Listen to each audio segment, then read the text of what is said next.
Polri ngadu ke apel Kamtibmas bersama 50.000 ojol serta buruh di Sumsel dengan tema Nyago Bumi Sriwijaya Aman Bae di Palembang. Juru apel yang dipimpin Kapolri Jenderal Listio Sigit Prabowo jadi momentum memperkuat sinergi antara Polri dengan komunitas pegawai jeru menjago Kamtibmas di Sumatera Selatan.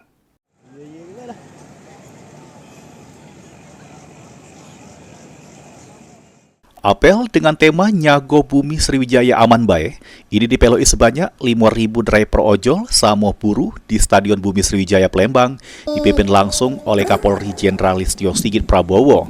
Apel Jago Kamtibmas ini dihadiri juga Kapolda Sumsel serta Kapolres jajaran, TNI sama pemerintah Sumsel.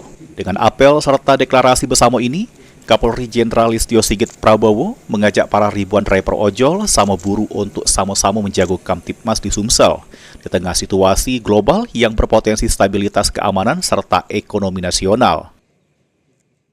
Untuk bersama-sama menjaga kota Bumi Sriwijaya. Dan ini tentunya menjadi kegiatan yang sangat saya apresiasi karena itu adalah bentuk murni keaktifan dan keinginan dari masyarakat untuk bersama-sama menjaga stabilitas Kamtibmas. Polda Sumsel negaskeun kegiatan ini merupakan bagian dari strategi juru membangun keamanan berbasis partisipasi masyarakat. Mulyadi, PAL TV.